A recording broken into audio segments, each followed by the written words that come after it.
سبيل الدموع سبيل مريح تنهد يا صاحي كي تستريح وبث الدعاء الخفي الصريح يسعك الفضاء الرحيم الفسيح. فضیلت الشیخ، یہاں آخر میں ایک اہم مسئلہ ہے کہ منکر حدیث کا کیا حکم ہے؟ کیا منکر حدیث مسلمان ہے؟ منکرین حدیث، کیونکہ یہ فتنہ انکار حدیث آج کل بہت تیزی کے ساتھ لوگوں میں پھیلتا جا رہا ہے، اور افسوس کی بات یہ ہے کہ جاہل لوگ جن کے پاس علم نہیں ہوتا ہے، دین کا علم نہیں، آسانی کے ساتھ ان کے شبہات کو لے لیتے ہیں، کیونکہ یہ لوگ صرف شبہات ڈالتے ہیں، نہ یہ لوگ غیروں میں کام کرتے ہیں، نہ کوئی ان کا کوئی اصلاحی اور تعمیری کام ہوتا ہے، بلکہ جو مسلمان ہیں ان کو نعوذ باللہ الٹا بناؤ، یہی ان کی پوری سازش ہوتی ہے، اسلام سے نکالو، حدیث کا منکر بناؤ۔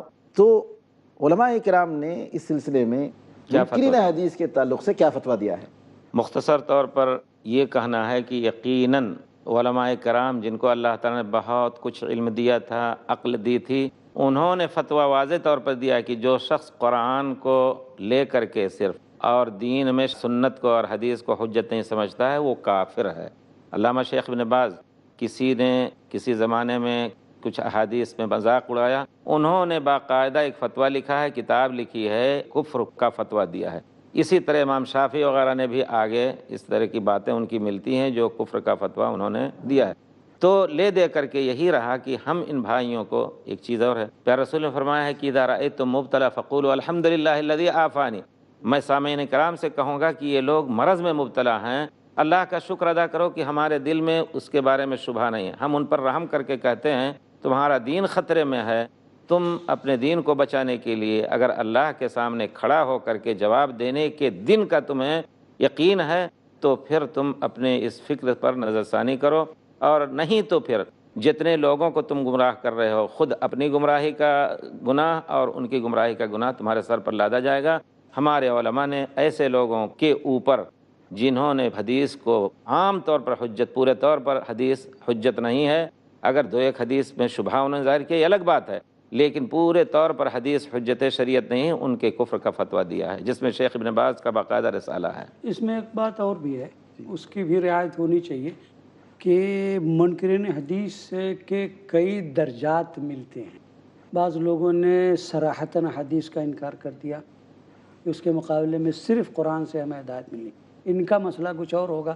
کچھ لوگ ایسے ہیں جن کے فکر سے انکار حدیث کے چور دروازے کھلتے، جی تو ان پر بھی نگاہ رکھنے کی ضرورت ہے، ان کو باقاعدہ منکر حدیث کہہ کر کے اور ان کو اوپر کوئی فتویٰ لگانا، اس میں ظاہر ہے کہ ہمارے علماء کو بیٹھ کر کے پھر نہیں تو یہی بات ہم نے احتیاطی طور پر کی، جو پورے طور پر حدیث کو دو ایک حدیث میں شبہ ہو تو اس کے بارے میں بھی ان کو غلط کہا جائے، لیکن کفر کا فتویٰ لگانا صحیح نہیں، لیکن جو پورے طور پر کہتے ہیں صرف قرآن دین کا شریعت نامہ ہے اور حدیث کی کوئی اہمیت نہیں ہے، ان کے بارے میں کفر کا فتویٰ علماء نے دیا ہے۔ اپنے دین اور ایمان کی خیر بنانی چاہیے۔ محمد بن نصر المروزی بڑے امام گزرے ہیں 3 صدی ہجری کے، انہوں نے کہا ہے جب ان کے پاس موضوع پر مسح کرنے کے تعلق سے مسئلہ آیا اور یہ معلوم ہوا کہ کچھ لوگ اس کو انکار کرتے ہیں، انہوں نے کہا کہ اگر کوئی شخص اس کا انکار کرتا ہے تو جتنی حدیثیں آئی ہیں وہ ساری حدیثوں کا انکار کرنا اس کے لیے ضروری ہے، اور اگر ایسا کرتا ہے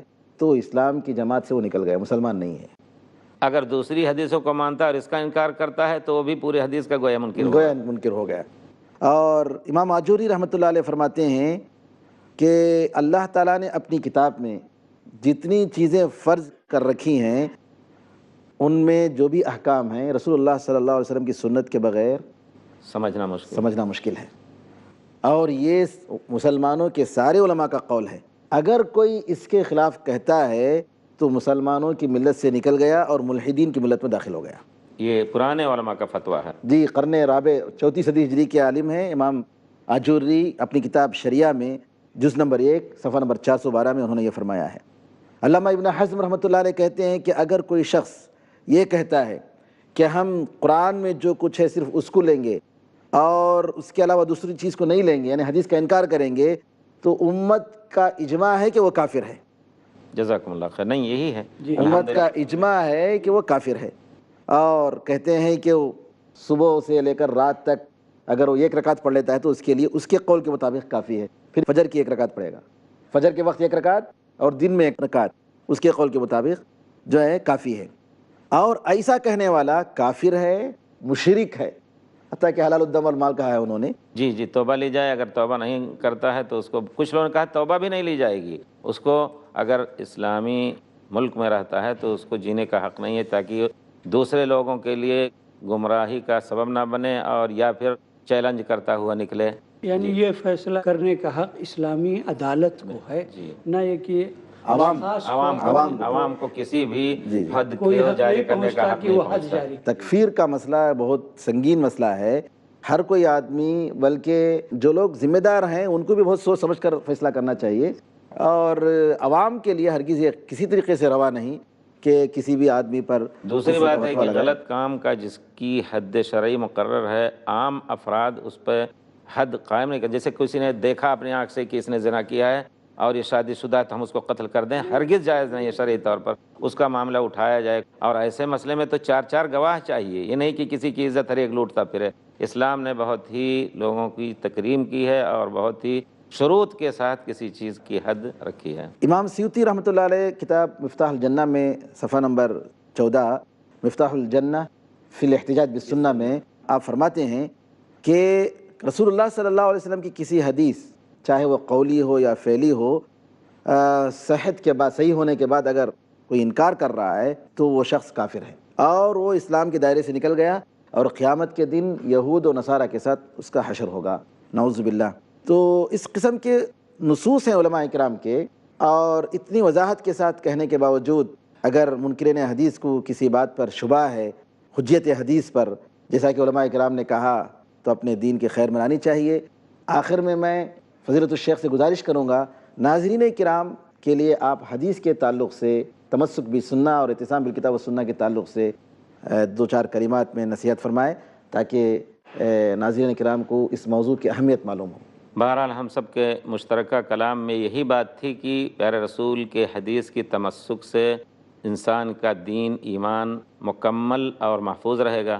اس کو چھوڑ کر کے ہم گمراہ ہو سکتے ہیں، اور اسی کو پیارے رسول اپنے خطبہ حاجہ میں ہر وقت کہا کرتے تھے، فَإِنَّ خَيْرَ الْحَدِيثِ كِتَابُ اللَّهِ. سب سے اچھی بات اللہ کی کتاب ہے. وَخَيْرَ الْهَدِيِ هَدْيُ مُحَمَّدٍ صلی اللہ علیہ وسلم.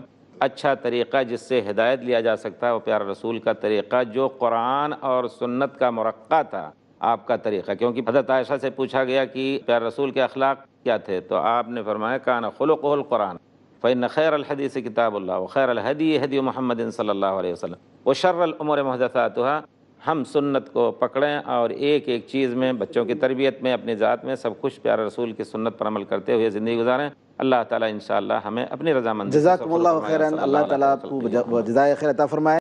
اللہ کے دین کی دعوت اور لوگوں تک پہنچانے کے لیے اس ویڈیو کو ضرور لائک، شیئر، کمنٹ اور سبسکرائب کریں.